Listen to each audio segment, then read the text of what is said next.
Tuhan, saudara yang dikasihi Tuhan Yesus, hari ini kita akan belajar satu hal yang amat sangat penting untuk kehidupan di akhir zaman ini. Kehidupan kita pribadi lepas pribadi maupun kita bersama sebagai saudara seiman di dalam Tuhan Yesus. Kita baca bersama-sama Matius pasal yang ke-13 ayat 24 sampai dengan ayat yang ke-30. Kita baca bersama-sama semuanya ya. 1, 2, 3. Yesus membentangkan suatu perumpamaan lain lagi kepada mereka. Katanya, hal kerajaan surga itu seumpama orang yang menaburkan benih yang baik di ladangnya. Tetapi pada waktu semua orang tidur, datanglah musuhnya menaburkan benih lalang di antara gandum itu lalu pergi. Ketika gandum itu tumbuh dan mulai bergulir, nampak jugalah lalang itu. Maka datanglah hamba-hamba tuan ladang itu kepadanya dan berkata, Tuan, bukankah benih baik yang Tuan taburkan di ladang Tuan? Dari manakah lalang itu? Jawab tuan itu, seorang musuh yang melakukannya. Lalu berkatalah hamba-hamba itu kepadanya, jadi maukah Tuan supaya kami pergi mencabut lalang itu? Tetapi ia berkata, jangan, sebab mungkin gandum itu ikut tercabut pada waktu kamu mencabut lalang itu. Biarkanlah keduanya tumbuh bersama sampai pada waktu menuai. Pada waktu itu aku akan berkata kepada para penuai, kumpulkanlah dahulu lalang itu dan ikatlah berberkas-berkas untuk dibakar. Kemudian kumpulkanlah gandum itu ke dalam lumbungku. Perumpamaan ini sudah sering kali kita dengar, ya. Tetapi hari ini kita akan belajar sesuatu yang dari Tuhan langsung. Apa maksud daripada perumpamaan ini yang sesungguhnya, ya. Jadi di sini jelas sekali sudah sudah sama-sama kita baca bahwa ada seorang, yaitu kita semua bersama Tuhan Yesus menebarkan benih firman Tuhan, benih yang baik, benih gandum. Tetapi ternyata waktu malam kita tidur ada yang menabur benih lain. Dan ketahuan setelah bertumbuh, bergulir, ternyata ada gandum, ternyata juga ada lalang. Nah, kemudian hamba-hambanya itu mengatakan, ayo kita cabut. Tuhan, boleh nggak kami cabut? Perhatikan, Tuhan tidak mengizinkan lalang itu dicabut. Kenapa? Karena kalau dicabut, itu nanti akan menyebabkan gandumnya ikut tercabut. Ini bukan suatu hal yang kebetulan. Saya ingin menyampaikan apa yang Tuhan sampaikan. Ya. Di mana ada benih firman Tuhan,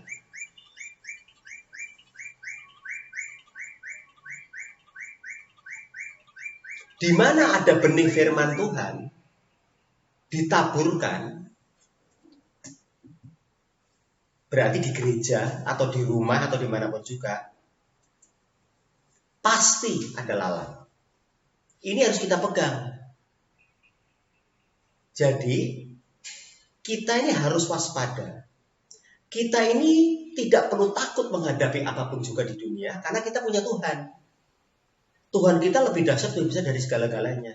Roh yang ada pada kita lebih besar dari semua roh yang ada di dalam dunia. Tapi ingat, di samping ada Tuhan yang begitu baik, yang selalu berbuat baik pada kita, tetap ada si iblis, ada si jahat yang menabur benih lalang. Dan Tuhan tidak mengizinkan itu semua dicabut. Tapi Tuhan membiarkan. Kenapa? Ingat ya, kita ini adalah manusia yang berdosa.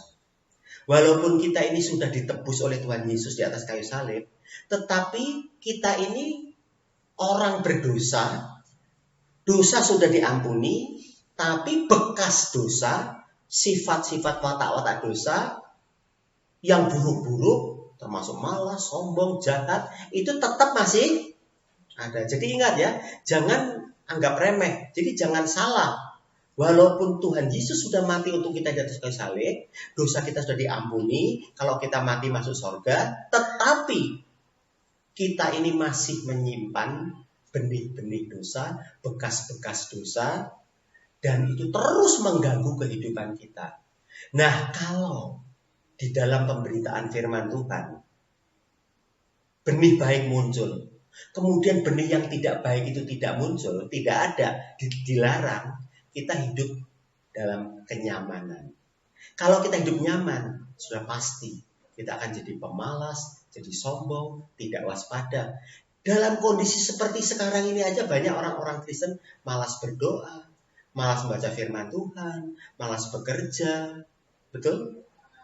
Ini satu kenyataan yang harus kita hadapi. Ya, jadi bukan Tuhan itu menaburkan benih jelek, enggak. Tetapi Tuhan mengizinkan si jahat masih menaburkan benih jelek. Untuk apa? Salah satunya adalah supaya kita ini terus-menerus berjaga-jaga. Makanya di dalam kitab Efesus 6 dikatakan, waspadalah, berjaga-jagalah. Kita ini harus berjaga-jaga, bukan bersantai-santai. Karena si jahat itu terus-menerus hendak mengganggu kita. Kita harus waspada terhadap adanya si jahat yang terus hendak menghancurkan kita. Tapi Tuhan Yesus menjamin kalau kita mengikuti aturannya dia, petunjuk-petunjuknya dia, kita akan menang. Betul nggak? Tubuh kita itu dulu sebelum jatuh dalam dosa diciptakan sempurna. Nggak ada penyakit, nggak bakal mati.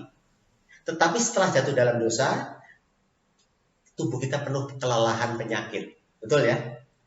Walaupun Yesus sudah datang menjemput kita, Yesus datang menebus dosa kita, tapi tetap saja tubuh kita ini penyakitan, betul? Sampai nanti kita dapat tubuh kemuliaan. Makanya kita harus waspada. Walaupun kita dijamin selamat, tetapi tubuh kita kan tetap harus dipelihara kan? Olahraga, makan yang sehat, betul nggak? Itu kewaspadaan yang harus dilakukan. Karena bagaimanapun juga, iblis terus-menerus berusaha untuk menghancurkan kita, untuk membuat kita gagal diselamatkan, masuk neraka bersama-sama dengan dia. Nah, jadi itulah sebabnya dikatakan waktu hamba-hambanya bilang, Tuhan, bukankah benih baik yang Tuhan taburkan di ladang? Kenapa ini ada ini? Musuh yang melakukan. Ayo, aku cabut saja. Tuhan bilang, jangan. Tuhan mengizinkan supaya kita ini waspada, berjaga-jaga. Karena kita belum memiliki tubuh kemuliaan. Masih tubuh fana. Masih tubuh yang bisa sakit, bisa mati. Begitu juga kerohanian. Oke, sekarang kita akan belajar. Bagaimana caranya kita berjaga-jaga. Bagaimana caranya kita waspada. Supaya kita ini keluar sebagai pemenang. Ingat ya, jangan santai-santai saja. Santai-santai berkala boleh. Tuhan bilang 6 hari kita harus bekerja keras. Betul? Hari ke-7, Sabat, waktu untuk Tuhan. Nggak usah bekerja. Itu perlu. Tapi nggak dikatakan 7 hari santai terus kan? 7 hari Sabat terus kan? Enggak kan? Di dunia ini kita harus bekerja keras. Mencari nafkah. Kerjasama. Dan sebagainya. Oke, sekarang kita akan belajar bagaimana. Nah, yang pertama kita harus tahu perumpamaan yang dikatakan Tuhan Yesus ini mengenai gandum dan lalang. Ya, kalau di dalam bahasa aslinya kan lalang itu disebut bosia. Ya, ada di dalam Ayub 31 ayat 40. Nanti nggak usah dibaca sendiri. Ini sejenis rumput, tapi bentuknya persis sama gandum. Nah, itu biasanya terdapat pada waktu penuaian. Jadi waktu gandum ditabur benihnya, tumbuh, kita nggak bisa lihat. Nanti begitu besar berbulir, waktu mau panen, baru muncul itu. Dan itu nggak kelihatan. Mirip sekali. Karena apa? Ingat, iblis mengganggu manusia, tidak mewujudkan diri dalam wujud iblis. Kalau Tuhan terang, iblis tidak bekerja sebagai gelap, tapi dia juga bekerja sebagai terang. Kalau manusia diibaratkan domba, serigala nggak wujud serigala, tapi serigala berbulu domba. Iblis pun menyamar sebagai malaikat terang. Jadi kita sulit membedakan antara gandum dan lalang. Sulit membedakan terang dari Tuhan apa terang dari iblis. Jangan bilang, kalau gitu kita harus pegang firman Tuhan. Betul. Tapi ingat, iblis juga pakai firman Tuhan. Betul nggak? Jadi iblis itu kalau menggoda manusia, nggak pakai ora popo nyolong, ora popo ngapusi, itu enggak. Dia pakai firman. Coba kita buka Matius pasal yang keempat. Kita akan lihat ya. Saya bacakan Matius pasal yang keempat dari ayat pertama. Maka Yesus dibawa oleh Roh ke padang gurun untuk dicobai iblis. Dan setelah berpuasa 40 hari dan 40 malam, akhirnya laparlah Yesus. Lalu datanglah si pencoba itu dan berkata kepadanya, jika engkau anak Allah, perintahkanlah supaya batu-batu ini menjadi roti. Yesus disuruh bikin mujizat. Karena Tuhan suka bikin mujizat. Nah, iblis juga ingin mempraktekkan. Berikutnya, tetapi Yesus menjawab, ada tertulis, manusia hidup bukan dari roti saja, tapi dari setiap firman yang keluar dari mulut Allah. Jadi Yesus menjawabnya pakai firman. Iblis tetap lanjutkan.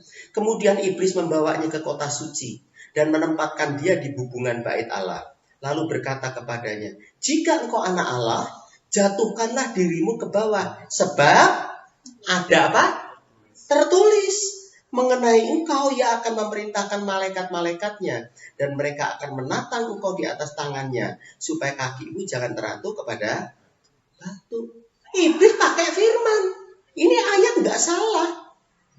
Mengenai engkau ia akan memerintahkan malaikat-malaikatnya, mereka akan menatang engkau di atas tangannya, supaya kakimu jangan terantuk kepada batu. Ini firman Allah. Dan ini benar. Tetapi digunakan secara salah. Tujuannya untuk apa? Untuk mencobai. Firman Tuhan dijadikan sebagai firman Tuhan. Kalau digunakan secara salah, nggak tepat, itu akan jadi malapetaka untuk kehidupan kita. Ingat ya, firman Tuhan harus digunakan secara tepat. Kita buka 1 Timotius 1 ayat 8. Perhatikan, ini harus dipegang. 1 Timotius 1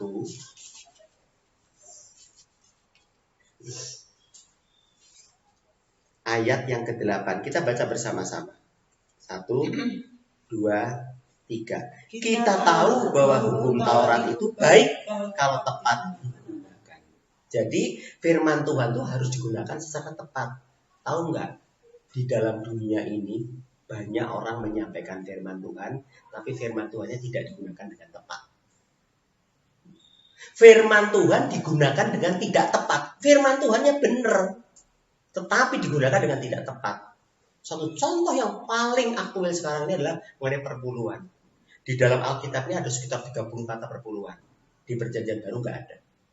Cuma waktu Yesus ngecam orang Farisi. Firman Tuhan itu digunakan untuk orang-orang Lewi, ya, supaya ada makanan di rumahku. Tetapi sekarang firman Tuhan mengenai perpuluhan itu disampaikan oleh siapa hamba Tuhan, tujuannya apa? Untuk merekrut, untuk mengeruk uang. Maksudnya benar, itu perintah Tuhan. Tapi prakteknya ngawur. Dan faktanya itu adalah untuk menimbun kekayaan.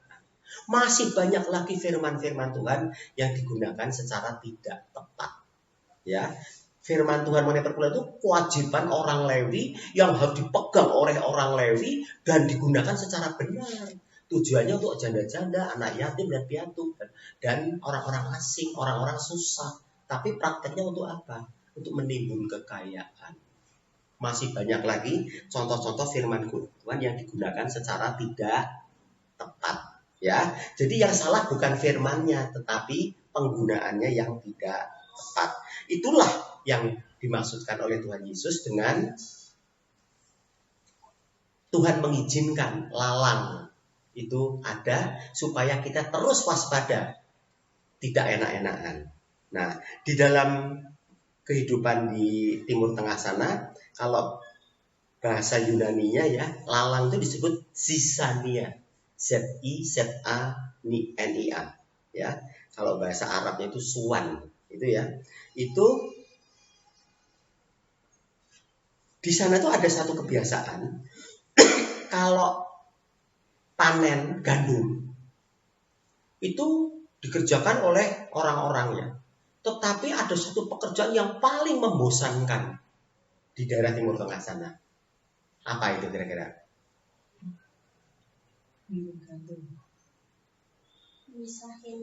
Nah, betul Seth.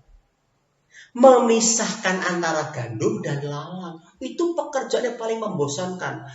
Orang-orang laki-laki di sana nggak mau. Kenapa? Itu begitu nempelnya, begitu bentuknya mirip, sehingga pekerjaan itu membosankan. Nah, pekerjaan paling membosankan itu adalah memisahkan lalang sisania dari gandum. Makanya Tuhan Yesus menggunakan perumpamaan ini. Tuhan izinkan sesuatu supaya kita ini teliti baca firman Tuhan dengan sungguh-sungguh. Firman Tuhan itu berguna kalau digunakan secara tepat. Dan ingat, iblis menyamar sebagai malaikat terang. Kita jangan hidup enak-enakan di dalam dunia ini. Kita walaupun sudah pasti masih masuk surga karena kita sudah diselamatkan. Kita sudah diselamatkan. Kita sudah pasti selamat karena dosa kita, hutang kita sudah dibayar oleh Tuhan Yesus. Tapi karena tubuh kita masih banyak sisa-sisa bekas dosa, bekas malas, seneng nggak tidur-tidur terus, nyapu biar orang lain aja, ngepel apalagi, ya enak atau kalau ada orang lain kerjakan. Kalau orang punya duit, pembantu aja, kita santai-santai saja. Coba perhatikan orang-orang yang hidupnya santai-santai saja, mungkin karena warisannya banyak ya, tapi nanti hidupnya pasti hancur. Tuhan tidak menghendaki itu semua. Tuhan menghendaki kita rajin, kuat, pokoknya kerja keras itu harus, walaupun sudah kaya raya. Tuhan ingin kita ini terus waspada, berjaga-jaga, jangan sampai tertipu oleh si jahat. Oke, sekarang kita akan belajar apa yang harus dilakukan di dalam menghadapi kondisi dunia seperti ini. Ingat ya, mendengarkan firman Tuhan di mana saja, pendeta siapa saja, sehebat apapun saja, hati-hati dengan firman Tuhan yang merupakan lalang. Penggunaan tidak tepat. Jadi kita ini harus tahu, harus diikut oleh pimpinan Roh Kudus. Oke? Yuk kita buka kitab 2 Raja-Raja.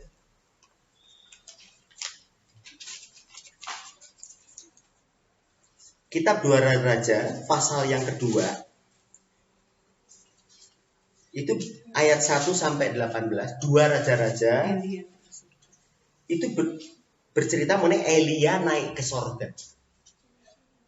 2 Raja-Raja pasal 2 ayat 1 sampai 18, nggak usah dibaca dulu. Itu berbicara masalah Elia naik ke surga. Elia itu salah satu dari 2 orang yang nggak mengalami kematian. Satunya siapa? Henokh. Henokh juga bisa naik ke surga tanpa kematian. Elia juga. Nah, setelah Elia naik ke surga, penggantinya siapa? Elisa. Hebat. Nah, Elisa itu gambaran dari Tuhan Yesus. Sewaktu Elisa mendapatkan jubah ya, itu sebagai karena dia penerus dari Elia, dia dapat jubah. Jubahnya itu bisa dipakai untuk bikin mujizat. Membelah sungai Yordan seperti waktu sama-sama Elia. Nah, setelah itu apa yang dilakukan? Yuk kita buka di 2 Raja-Raja 2 itu ayat 19 sampai ayat 22. Jadi lanjutannya tadi 2 Raja-Raja 2 ayat 1 sampai 18, Elia naik ke sorga dan Elisa jadi pengganti. Nah sekarang lanjutannya, coba perhatikan, ini langkah pertama yang dilakukan oleh Elisa yang merupakan gambaran Tuhan Yesus. Sudah ya, ketemu ya? Saya bacakan. Berkatalah penduduk kota itu kepada Elisa, cobalah lihat, letaknya kota ini baik seperti tuanku lihat, tetapi airnya tidak baik. Dan di negeri ini sering ada keguguran bayi. Bedakan air baik dan enggak itu gimana? Memangnya keruh? Enggak. Ini di Jericho. Ya, airnya jernih. Tetapi kenapa di kota ini ada banyak orang keguguran bayi? Keguguran bayi. Jadi ibu-ibu hamil belum sampai lahir mati. Terus ya, jawabnya, ambillah sebuah pinggan baru bagiku dan taruhlah garam ke dalamnya. Jadi Elisa minta kita mengganti pinggan yang baru, cawan yang baru, pola pikir yang baru. Jangan seperti yang lama turun-temurun, begitu-begitu terus. Dan di atas ditaruhkan apa? Garam. Maka mereka membawa pinggan itu kepadanya. Kemudian pergilah ia ke mata air mereka dan melemparkan garam itu ke dalamnya serta berkata, beginilah firman Tuhan, telah kusehatkan air ini, maka tidak akan lagi terjadi lagi olehnya kematian atau keguguran bayi. Demikianlah air itu menjadi sehat sampai hari ini sesuai dengan firman yang telah disampaikan oleh Elisa. Jadi di sini Tuhan Yesus sebelum dia lahir melalui perwujudan Elisa, yang pertama kali dia lakukan adalah menyehatkan air. Air itu kebutuhan hidup. Kalau kita pergi ke ruang angkasa gitu ya, kan ciri-cirinya itu yang ada air itu ada kehidupan. Nah kehidupan ini harus diperbaiki.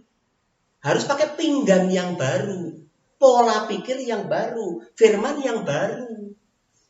Karena kalau kita pakai turun-temurun begitu terus, walaupun ini contohnya kota Jericho. Jericho itu kota yang berbau harum namanya. Artinya apa? Kalau diibaratkan gereja yang berbau harum. Kota pohon korma. Kota peristirahatan. Cuma kalau di sana ya, Yerusalem tuh lebih tinggi dari Jericho. Kalau di sini Jogja gitu ya, itu peristirahatannya Kaliurang lebih tinggi. Ini kebalikan. Banyak sekali orang punya villa peristirahatan di Jericho. Salah satunya adalah kepala kantor pajaknya siapa? Sakeus. Sakeus punya villa di sana. Herodes juga punya. Karena tempat yang luar biasa. Dan di tempat itu, tempat yang luar biasa, ternyata airnya, kehidupannya enggak beres, harus disehatkan dengan apa? Garam. Kenapa garam? Kita buka Matius pasal yang nanti kita kembali ke sini. Matius pasal yang ke-5. Waktu Yesus menyampaikan khotbah di bukit, Matius 5, 6 dan 7, itu setelah dia mengatakan ucapan berbahagia, dia menekankan 2 hal yang harus kita lakukan. Ayat 13 dan 14. Coba tolong perhatikan. Kamu adalah garam dunia. Jika garam itu menjadi tawar, dengan apakah yang diasinkan? Tidak ada lagi gunanya selain dibuang dan diinjak orang. Yang kedua, kamu adalah 14. Terang dunia. Kota yang terletak di atas gunung tidak mungkin tersembunyi. Coba sekarang jujur aja. Yang sering digaung-gaungkan terang dunia apa garam dunia? Hah? Terang. Kamu tuh terang, aku terang dunia, kamu juga terang. Terang. Padahal nggak cukup hanya terang, tapi juga garam. Bahkan ini yang lebih tepat itu garam bumi. Kita ini di samping menerangi orang-orang manusia mengenai firman Tuhan, juga menggarami bumi. Nah, contohnya Elisa tadi kan, Kota Yeriko yang kota berbau harum, kota pohon korma, kota tempat peristirahatan, ternyata airnya tidak sehat. Yang dilakukan oleh Elisa pertama kali menyehatkan kota. Dia belum berbuat mujizat-mujizat lain, ya kecuali membelah Sungai Yordan waktu dia mau nyebrang kembali. Ya, jadi ayo kita pakai pinggan yang baru, pola pikir yang baru. Jangan, terang itu sangat penting. Terus menerangi. Kita ini terang dunia. Tapi ingat, jangan lupa kita ini harus menggaram. Membuat sehat semua yang ada di muka bumi ini. Dengan cara hidup yang benar, yang rajin, waspada. Karena apa? Apa artinya kalau kita semua benar baik tapi dunianya rusak? Tambang-tambang dibiarkan begitu saja, hutan-hutan dibabati. Ingat, kamu adalah terang dunia, tapi juga harus sebagai garam. Garam terletak di atas pinggan yang baru, harus kita lakukan. Jadi, bicara kerohanian, tapi juga bicara ke duniawian. Semua, tubuh, jiwa, dan roh. Manusia itu tubuh, jiwa, dan roh loh. Bukan cuma roh aja, betul? Jangan hanya mikir roh aja. Ini roh gentayangan. Kita harus berpikir tubuh. Tubuh, jiwa, dan roh. Jadi itu yang pertama harus dilakukan. Bahwa kita ini harus menyehatkan bumi. Yang kedua, kita lanjutkan 2 Raja-Raja. 2 Raja-Raja pasal yang kedua.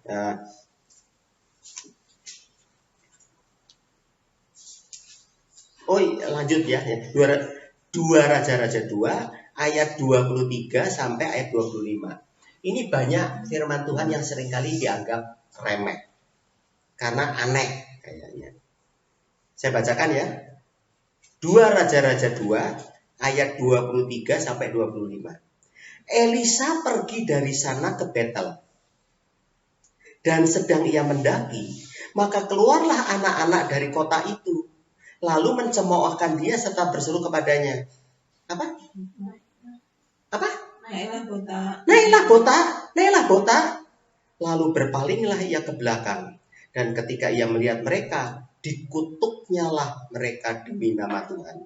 Maka keluarlah 2 ekor beruang dari hutan. Lalu mencabik-cabik dari mereka 42 orang anak. Dari sana pergilah ia ke Gunung Karmel. Dan dari sana pula kembalilah ia ke Samaria. Jadi setelah dia menyehatkan kota, dia naik ke Betel. Betel tempat tinggi. Nah waktu dia naik, anak-anak kota itu melihat dia. Dan semua bilang, hei botak. Jadi ternyata Elisa itu kepalanya botak. Pinggiran gak cuma di sini aja. Ya botak. Nah, di sini yang heran itu ya, seorang nabi dijelek-jelekin, diejek sama anak-anak. Apa yang dia lakukan? Lalu berpalinglah ia ke belakang, dan ketika ia melihat mereka, dikutuknyalah mereka demi nama Tuhan. Maka keluarlah 2 ekor beruang dari hutan, lalu mencabik-cabik dari mereka 42 orang anak. Loh, jadi mengejek nabi. Nabinya kebetulan botak, dikutuk. Nabi kok gitu ngutuk? Kutukannya itu apa? Muncul 2 beruang. Lalu 42 anak dicabik-cabik. Coba kalau dipikir-pikir, ini Kristen. Katanya kita kalau diejek, dihina, harus menerima, begitu? Halo? Ingat, kita harus bersikap seperti Yesus. Yesus penuh dengan kasih. Musuh aja dikasihi kok. Tapi ingat, ada yang sangat dibenci oleh Yesus. Dosa. Apalagi akar dosa. Ini kan bicara anak-anak. Ini berarti anak-anak ini anak-anak baik-baik enggak? Hah? Diajarin orang tuanya gimana? Orang botak botak, hei botak, hei botak. Nah, bagus nggak? Jadi di sini bukan berbicara Elisa itu tersinggung, emosi, kemudian mengutuk anak-anak yang mungkin baru bercanda. Kalau bercanda nggak apa-apa, tetapi kalau di sini kan betul-betul sudah hal yang akar. Anak-anak itu kalau dari awal sudah dibiarkan, itu jadi nggak beres. Dan hukumannya tahu nggak? Berapa anak di sini? 42. Apa arti 42? 6 kali 7. Loh nggak apa-apa itu. Jawaban yang betul walaupun nggak pas. 7 kali 6. 7 kali 6? Bukan. Apa ayo? Semua yang tertulis di Alkitab itu ada artinya. Ini berbicara 3,5 tahun. 3,5 tahun berapa bulan? Hah? Berbicara zaman antikris. Di masa yang akan datang akan ada masa yang betul-betul luar biasa. Tuhan Yesus sudah memperingatkan akar dosa. Jadi anak-anak itu dari kecil, dari awal selama masih bibit harus diajari yang benar.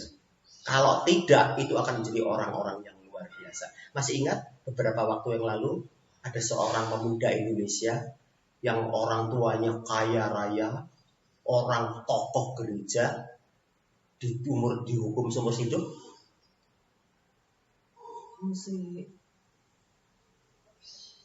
Jelas ya?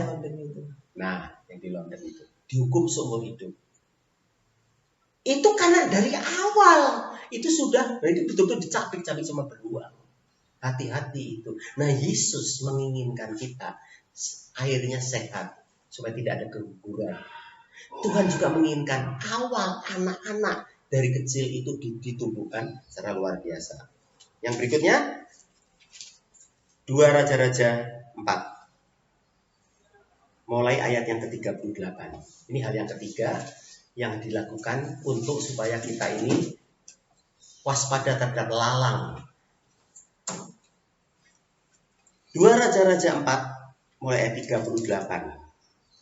Judulnya apa sampai 41? Maut dalam kuali. Saya bacakan ya. Elisa kembali ke Gilgal pada waktu ada kelaparan di negeri itu. Dan ketika pada suatu kali rombongan Nabi duduk di depannya, berkatalah ia kepada bujangnya, taruhlah kuali yang paling besar di atas api dan masaklah sesuatu makanan bagi rombongan Nabi itu. Lalu keluarlah seorang dari mereka ke ladang untuk mengumpulkan sayur-sayuran. Ia menemui pohon sulur-suluran liar dan memetik daripadanya labu liar serangkul penuh dalam jubahnya. Sesudah ia pulang, teruslah ia mengiris-irisnya ke dalam kuali masakan tadi, sebab mereka tidak mengenalnya. Kemudian dicedoklah dari masakan tadi bagi orang-orang itu untuk dimakan. Dan segera sesudah mereka memakannya, berteriaklah mereka serta berkata, maut ada di dalam kuali itu, hai abdi Allah. Dan tidak tahan mereka memakannya. Tetapi berkatalah Elisa, apa yang lakukan? Ambillah tepung, dilemparkannya itu ke dalam kuali, serta berkata, cedoklah sekarang bagi orang-orang ini, supaya mereka makan. Maka tidak ada lagi sesuatu bahaya dalam kuali itu. Lihat, Elisa gambaran Tuhan Yesus pergi ke tempat orang yang sedang kelaparan. Ya, Elisa kembali ke Gilgal pada waktu ada kelaparan. Hamba-hamba Tuhan pergi ke tempat siapa? Orang-orang ya, enggak semua, tapi ada. Kita harus mencari orang-orang yang kosong. Kita mencari bejana-bejana yang kosong. Saat kita kesusahan, pasti ada sesuatu dalam diri kita. Tapi ingat, ini kan ada dalam cerita minyak seorang janda ya sebelumnya tadi. Nah, yang jelas kita sudah tahu. Kita harus mencari bejana-bejana yang kosong. Pergi ke tempat yang lapar. Dan kemudian ada rombongan, Elisa bilang, taruh kuali yang besar. Kita beri makan mereka. Nah sayangnya saat mereka mencari makanan darinya itu, keluarlah seorang dari mereka ke ladang mengumpulkan sayur-sayuran, pohon sulur-suluran liar, memetik daripadanya labu liar, serangkul penuh dalam jubahnya, dan mereka masaknya tidak mengenal ajaran-ajaran yang tidak benar. Itu adalah lalang sisania yang kelihatannya seperti firman. Hati-hati mendengar firman Tuhan dimanapun juga. Siapa tahu itu adalah sisania, yaitu lalang. Akibatnya maut. Nah, Elisa mengajar apa? Memberi tepung. Tepung itu dari biji-bijian. Kembali ke kemurnian firman Tuhan. Waktu Elia putus asa karena diancam oleh Isabel, dia melarikan diri ke padang gurun. Lalu apa? Pengen apa? Pengen mati. Tuhan kasih roti kan? Setelah ngasih roti, dibawa ke Gunung Horeb. Kembali ke kemurnian firman Tuhan. Jangan sampai terjadi kita ini makan sulur-suluran liar karena yang tidak kita kenal. Akibatnya apa? Akan ada maut, kematian. Ingat, kita ini sudah ditebus oleh Tuhan Yesus. Tapi ingat, tubuh kita ini masih punya bekas-bekas dosa, watak-watak dosa, kemalasan, kesombongan, kejahatan, lebih suka melihat yang wah-wah, yang Yeriko, bukan yang tempat rendah-rendah. Elisa sudah datang ke tempat yang kelaparan. Dan apa yang terjadi? Dia melihat bejana-bejana kosong. Dia isi, dia bikin mujizat dengan kuasanya. Supaya apa? Supaya kita back to the Bible. Kembali kepada kekemurnian firman Tuhan. Itulah arti perumpamaan dari lalang di tengah gandum. Kenapa kok nggak boleh dicabut? Karena Tuhan memang mengizinkan. Kalau Tuhan mengizinkan, artinya kita punya roh yang bisa mengalahkan, bisa mencabut lalang-lalang itu dan kemudian membakarnya. Kita makan gandum. Gandum itu ada biji, bisa dijadikan tepung, bisa menyehatkan semuanya. Tuhan Yesus memberkati. Kita masuk dalam doa. Bapak di sorga, terima kasih kami boleh beribadah. Biarlah setiap kebenaran firman Tuhan yang kami dengar daripadamu benar-benar menjadi rema di dalam kehidupan kami. Kami dapat memahaminya. Kami dapat menerapkannya. Meteraikan setiap kebenaran firman-Mu itu di dalam kehidupan kami. Supaya kami yang hidup di akhir zaman ini betul-betul dapat menjadi terang, menjadi garam bagi seluruh muka bumi ini.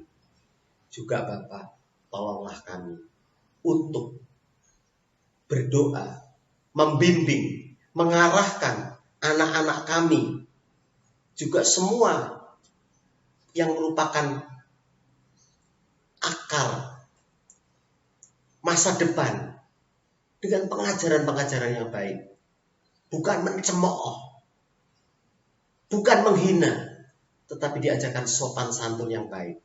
Terlebih kebenaran firman-Mu. Kiranya sekolah minggu di seluruh dunia, di seluruh gereja-gereja, Engkau berikan kebenaran. Supaya anak-anak dapat bertumbuh di dalam kebenaran. Bukan menjadi pencemooh yang akan menjadi antikris. Terima kasih Bapak di sorga. Demikian juga Tuhan. Jangan biarkan kami makan maut yang ada di dalam kuali itu. Karena kami tidak mengenal isi dari sulur-suluran itu. Tapi kami percaya saat kami memiliki pinggan yang baru. Dan kami berfungsi sebagai terang dan juga garam. Dan kami hidup sopan santun benar di hadapan-Mu. Dan kami percaya Tuhan. Maut sudah dikalahkan. Dan kami akan hidup benar. Bapak, di sekitar kami masih banyak orang yang belum mengenal Engkau. Mampukan kami untuk menjadi terang bagi mereka, garam bagi dunia ini, supaya banyak orang datang kepadamu, mengakui Engkau Tuhan Yesus sebagai Tuhan dan Juru Selamat. Mari Tuhan Yesus, Engkau bekerja secara luar biasa dalam hidup kami, meteraikan firman-Mu dalam hidup kami, mampukan kami dengan pimpinan Roh Kudus menjadi pelaku-pelaku daripada firman-Mu. Terima kasih Bapak, kami akan sudahi ibadah kami dan kami akan melanjutkan aktivitas kami. Mari Tuhan Yesus sebelumnya berkatilah kami, supaya dengan berkat dan penyertaan pertolongan yang daripadamu, kami akan dapat menjalani kehidupan dalam dunia yang penuh dengan tipu daya si jahat itu, dengan penuh kewaspadaan dan kekuatan yang daripadamu dan bimbingan dari Roh Kudus. Saudara yang dikasih Tuhan Yesus, angkat kedua tanganmu. Terimalah berkat, rahmat, anugerah, pertolongan dari Bapa yang kekal. Bapa yang bersemayam dalam terang yang tak terhampiri, jauh, tak terjangkau. Tetapi di dalam Tuhan Yesus Allah Anak, Engkau menjadi nyata di dunia, menebus dosa kami, bahkan mengutus Roh Kudus untuk terus membimbing kami sampai kedatanganmu yang kedua kalinya nanti. Terimalah berkat di dalam nama Tuhan Yesus Kristus. Haleluya. Puji Tuhan. Amin. Tuhan berkati.